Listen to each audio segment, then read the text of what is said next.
মুক্তিপণের 25 লক্ষ টাকা দেওয়ার পরেও অপহরণের শিকার মিলনকে জীবিত অবস্থায় ফেরত পেল না তার পরিবার। অপহরণের প্রায় 26 দিন পর গতকাল রাতে অপহরণকারীর বাসার পেছনের পরিত্যক্ত টয়লেট থেকে মিলনের মরদেহ উদ্ধার করেছে ঠাকুরগাঁও ডিবি পুলিশ।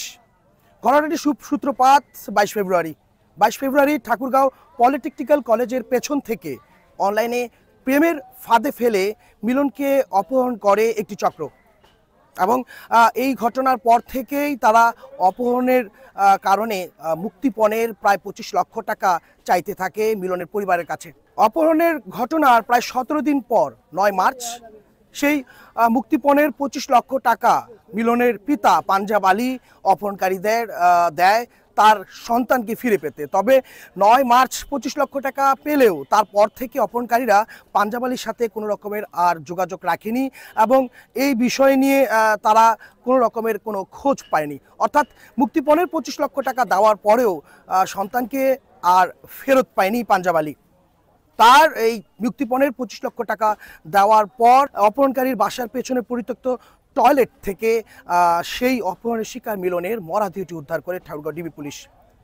পুলিশ সূত্রে জানা গেছে গতকাল রাত 10টার সময় সন্দেহভাজন দুজনকে পুলিশের উন্নত প্রযুক্তি ব্যবহার করে দুজনকে আটক করে ঠাকুরগাঁও ডিবি পুলিশ এবং পরবর্তীতে তাদের দেওয়া তথ্য মতেই গতকাল রাত 3টের সময় কিন্তু অপহরণকারীর বাসার পেছনের পরিত্যক্ত টয়লেটে উদ্ধার অভিযান শুরু করে ঠাকুরগাঁও ডিবি পুলিশ এবং এই ঘটনাতে যে প্রেমের ফাঁদে ফেলার জন্য যেই নারীকে ব্যবহার করা হয়েছিল সেই নারী রত্না আক্তার ইভাকেও কিন্তু আজ পুলিশি হেফাজতে নিয়েছে ঠাকুরগাঁও ডিবি পুলিশ।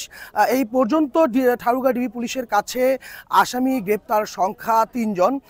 একজন হলো এই অপহরণে প্রেমের ফাঁদে ব্যবহার হওয়া রত্না আক্তার ইভা, মূল পরিকল্পনাকারী সেজান আলী এবং তার সহযোগী মুরাদ। 3 জনই ঠাকুরগাঁও সদর উপজেলার বাসিন্দা এবং উদ্ধার কার্যক্রমটি ঘটেছে এই মূল পরিকল্পনাকারী সেজান, যার বাসা ঠাকুরগাঁও জামালপুর ইউনিয়নের মহেশখালীর বিট বাজার এলাকায় এবং তার বাসার পেছনেই মিলনের মরদেহ উদ্ধার হয়েছে।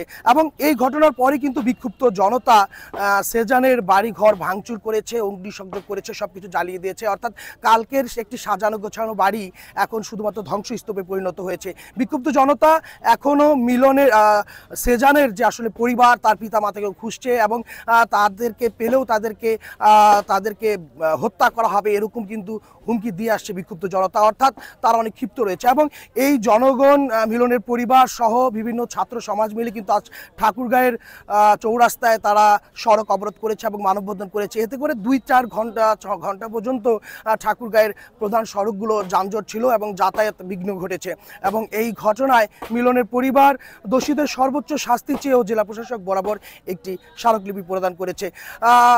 দর্শক, আমাদের শুরু থেকেই মিলনকে অপহরণের সময়কাল থেকেই সর্বশেষ পর্যন্ত দীপ্ত টেলিভিশন আপনাদের প্রতিটি ঘটনা প্রতিটি মুহূর্ত আপনাদের কাছে তুলে ধরার চেষ্টা করেছে। মিলনের হত্যাকাণ্ডের সর্বশেষ এই ছিল আমার কাছে সর্বশেষ তথ্য। মঈনুদ্দিন তালুকদার, হিমেল, দীপ্ত সংবাদ, ঠাকুরগাঁও। ওয়ালটন আবারও মিলিনিয়ার অফারে ওয়ালটন ফ্রিজ কিনে আপনিও হয়ে যেতে পারেন মিলিয়নিয়ার।